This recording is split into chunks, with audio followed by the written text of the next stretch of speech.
बाबर का नाम ना रहे, हर जगह में प्रभु श्री राम का ही नाम रहे। आज गणेश चतुर्थी का पावन उत्सव है। आज हमारा देश एक नया इतिहास रचने के तरफ जा रहा है। महिला संरक्षण बिल जो कांग्रेस ने कभी लैक ऑफ पॉलिटिकल विल का कारण कभी पास नहीं कर पाया था, वो महिला संरक्षण बिल आज प्रधानमंत्री मोदी जी ने संसद का पटल में रखा है और ये जरूर पास भी हो जाएगा, मेरा विश्वास है। आज छत्तीसगढ़ का ये पावन धरती से मैं प्रधानमंत्री नरेंद्र मोदी जी को बहुत बहुत धन्यवाद देता हूं कि भारत का जो वुमेन एम्पावरमेंट का जो हिस्ट्री है, ये हिस्ट्री का एक जो जर्नी है, ये जर्नी में आज एक बहुत बड़ा महत्वपूर्ण दिन है। इतिहास हमेशा मोदी जी को आज का ये दिन में जो अद्भुत काम उन्होंने किया है, अद्भुत इतिहास रचा, इसके लिए हमेशा स्मरण करेगा। मैं छत्तीसगढ़ का माता और बहनों को भी मैं अभिनंदन करता हूं और मेरा विश्वास है कि माता और बहनों का आशीर्वाद से और छत्तीसगढ़ का जनता का आशीर्वाद से बीजेपी दोबारा छत्तीसगढ़ में शासन में लौट के आएगा और छत्तीसगढ़ को भारत का एक विकसित प्रदेश बनाएगा। मैं आज एक ही दिन में मैं छत्तीसगढ़ में आया, आके जो पहला बात मैंने सुना कि छत्तीसगढ़ सरकार बेरोजगारी भत्ता देता है। करीबन 16 लाख छत्तीसगढ़ में बेरोजगारी युवा बंधु है, उसमें 1 लाख लोगों को बेरोजगार भत्ता दिया जाता है। मेरा प्रश्न है कि ये बेरोजगार भत्ता का जगह में क्या आप रोजगार नहीं दे सकता था? जरूरी है रोजगार देना। आप अगर बेरोजगारों को भत्ता देगा, उनका जब थोड़ी और 40 साल हो जाएगा, 38 इयर्स हो जाएगा, 42 वर्ष हो जाएगा, उसका बाद वो क्या करेगा? छत्तीसगढ़ को मां धरती ने इतना संपत्ति दिया है। छत्तीसगढ़ में बेरोजगारी भत्ता छत्तीसगढ़ के लिए कलंक है, मेरा ये मानना है। छत्तीसगढ़ को मां धरती ने सब कुछ दिया है। छत्तीसगढ़ खनिज संपत्ति के लिए जाना जाता है। छत्तीसगढ़ का एक बहुत बड़ा भूखंड है और छत्तीसगढ़ का लोग, जनता बहुत ही मेहनती है। तो ये मेहनती जनता को आपको मौका देना है कि रोजगार मिले, रोजगार का व्यवस्था हो। मेरा आज आप लोग का साथ मैं शेयर करना चाहता हूं, भूपेश बघेल जी असम चुनाव का इंचार्ज था। बाकी जो किया जो नहीं किया अपना है, मैं बोलना नहीं चाहता हूं। हमारा एक चुनाव का घोषणा था कि मैं 1 लाख युवाओं को सरकारी नौकरी दूंगा।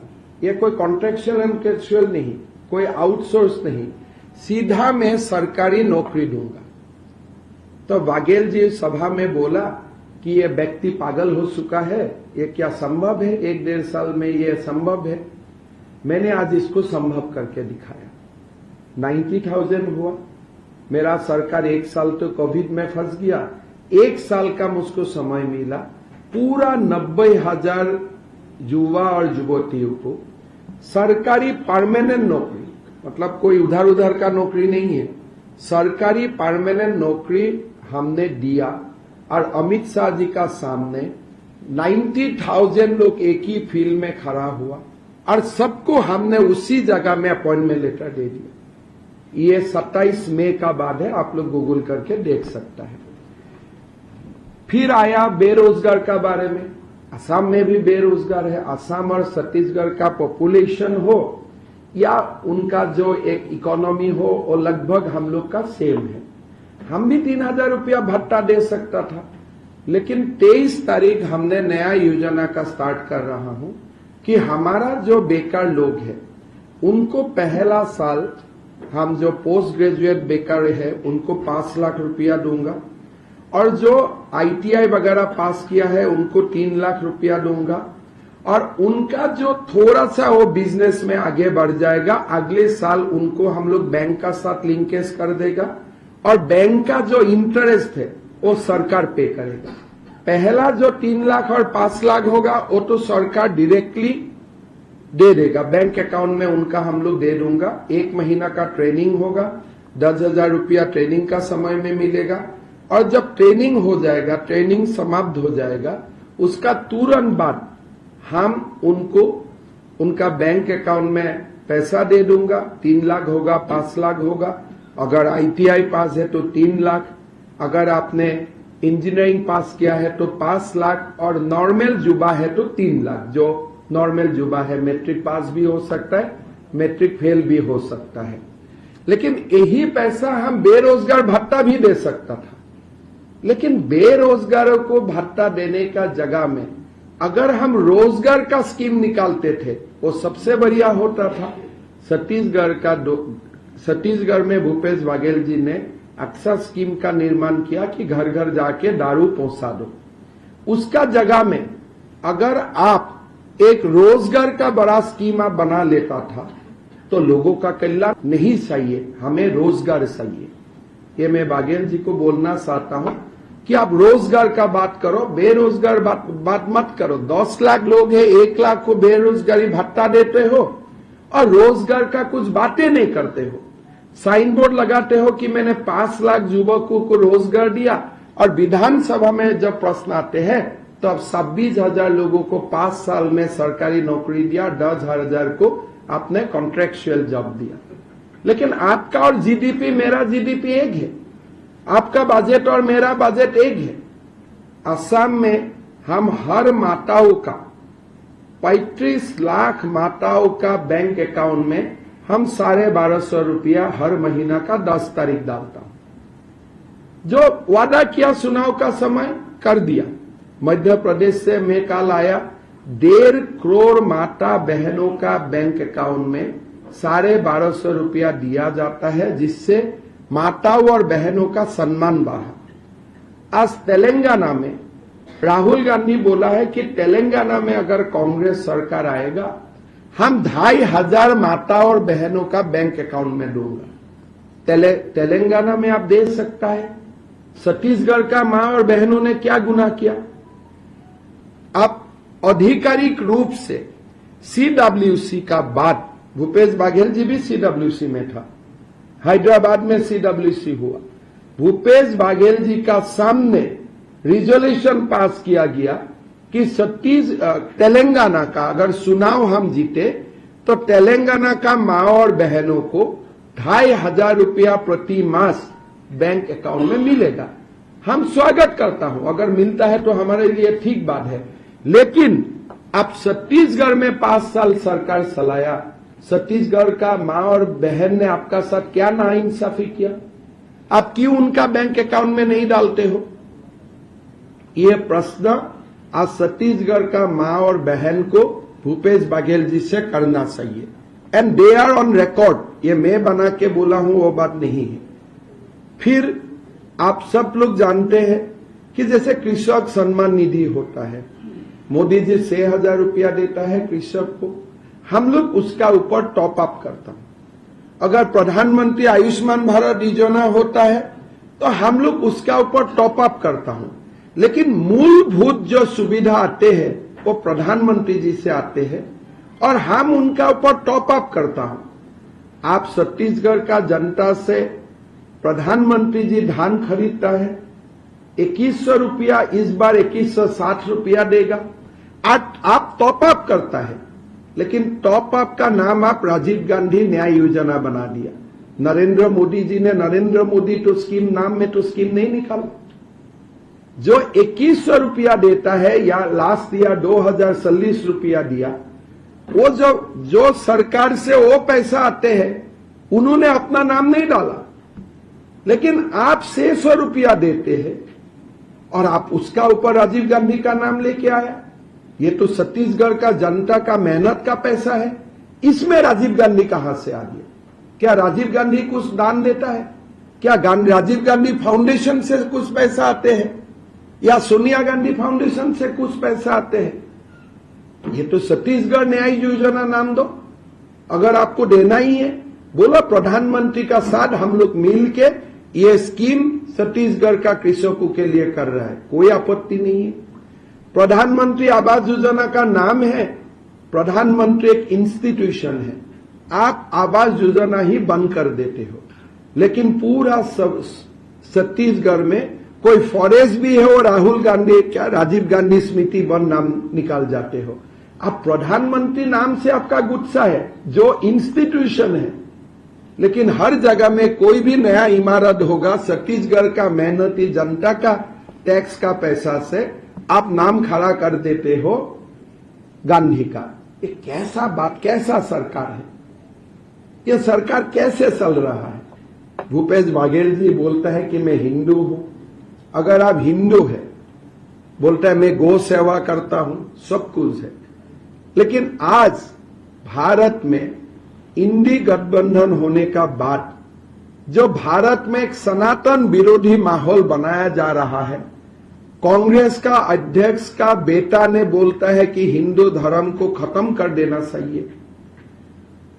आपका जो दोस्त है स्टेलिन का बेटा ने बोलता है हिंदू मलेरिया डेंगू एड्स है। आज बाघेल जी आप एक हिंदू हो तो आप आवाज उठाओ कि भाई ऐसा नहीं चलेगा, आप बंद करो हिंदू विरोधी बातें। आप कुछ नहीं करते हो, तो इसीलिए आज मैंने सभा में बोला कि चुनाव होगा तो आप राहुल गांधी को हर मंदिर दर्शन कराएगा, लेकिन मेरा आपसे एक विनती है, अगर आपका दम है तो राहुल जी को रामलला का सामने ले जाओ, एक बार अयोध्या में ले जाओ।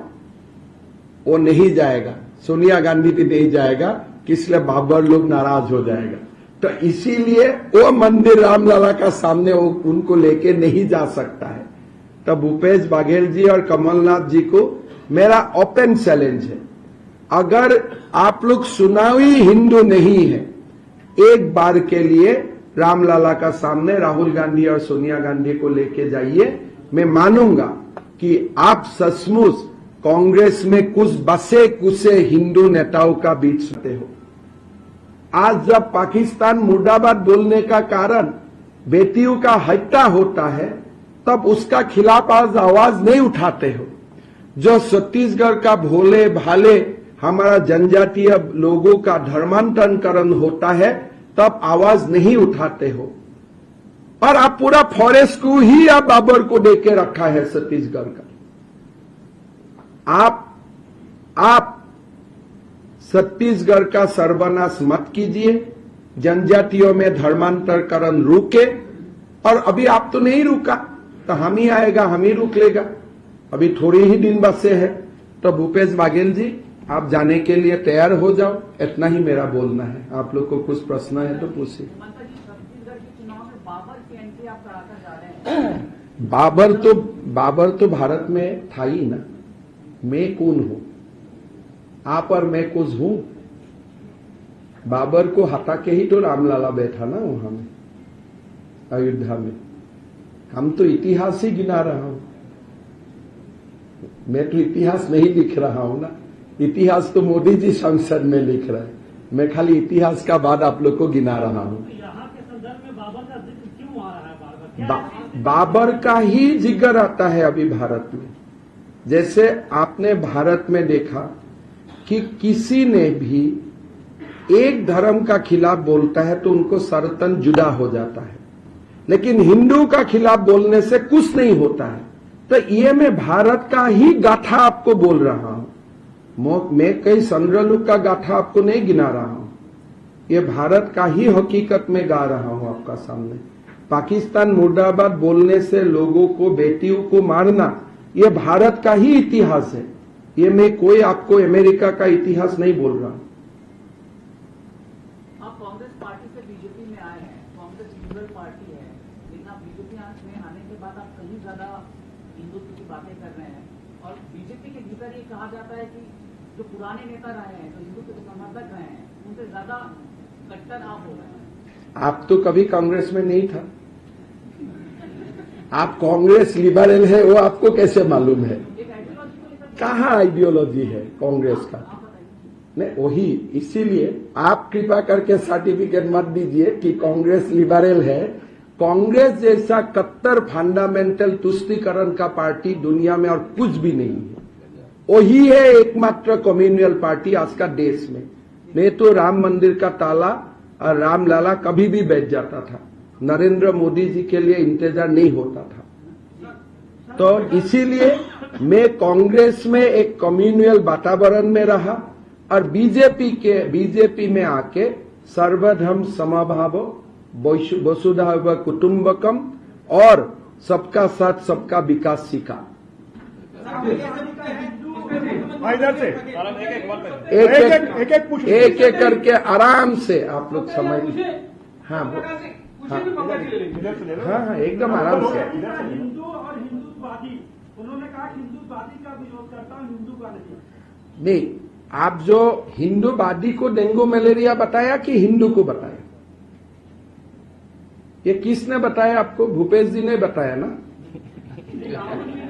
अरे राहुल जी तो मोहब्बत का दुकान चलाता है और दिल्ली में जाके सिख लोगों का ऊपर दंगा करवा देता है। तो ये कांग्रेस ऐसा एक पार्टी है, राहुल जी एक मोहब्बत का दुकान चला रखा है, लेकिन यही मोहब्बत का दुकान असम में 900 लोगों को शहीद किया है, दिल्ली में 3000 लोगों का सिख लोगों को दंगा करके मरवाया है, और यही मोहब्बत का दुकानदार ने आज हिंदू शरणार्थी को सिटीजनशिप लेने नहीं देता है। वो इसीलिए राहुल गांधी का बात बहुत ज्यादा ध्यान मत दीजिए, वो तो एक नादान बच्चा जैसा है। हाँ, कई बड़े मुद्दों पे सारा ठीक रहा है, मोदी सरकार के ऊपर फोड़ देते हैं। किसका ऊपर? मोदी सरकार के ऊपर, प्रधानमंत्री के ऊपर फोड़ देते हैं। बेसिक चीज ये रहती है, जो सहयोग केंद्र से मिल रहा है उसकी कोई उपलब्धि नहीं बताते हैं। देखिए, थोड़े दिन पहले मैंने बोला, एक टीएस सिंहदेव है कांग्रेस में अच्छा व्यक्ति, उन्होंने तो खुद बोला कि मोदी जी से हम भरपूर सहाय मिलते हैं, और वो मेरा दोस्त भी है, मिलते रहता हूं कभी कभी, तो ठीक है, उन्होंने साफ बात बोल दिया। बात ऐसा है, अगर आप 21 रुपया या 2000 रुपया भारत सरकार से नहीं मिलता है, क्या छत्तीसगढ़ का जनता से आप 600 रुपया में धान खरीद सकते हो? अगर आज आप मुख्यमंत्री चुनाव जीता था लास्ट टाइम, वो तो मोदी जी का बदौलत में आपने जीता, किसलिए? मोदी जी 2000 भेजा, इसलिए आपने 600 इजाफा किया। अगर चुनाव जीतने का बाद मोदी जी बोलता था मैं 2000 नहीं दूंगा, क्या आप 600 रुपया से धान खरीद सकता था? तो भूपेश बघेल जी मोदी जी का पॉलिसी का सिंगल मोस्ट बेनिफिशियरी है, सिंगल मोस्ट बेनिफिशियरी है। तो वो हमेशा मोदी जी के लिए अच्छा बात बोलना चाहिए और हमेशा मोदी जी का लंबा आयु के लिए भगवान से प्रार्थना करना।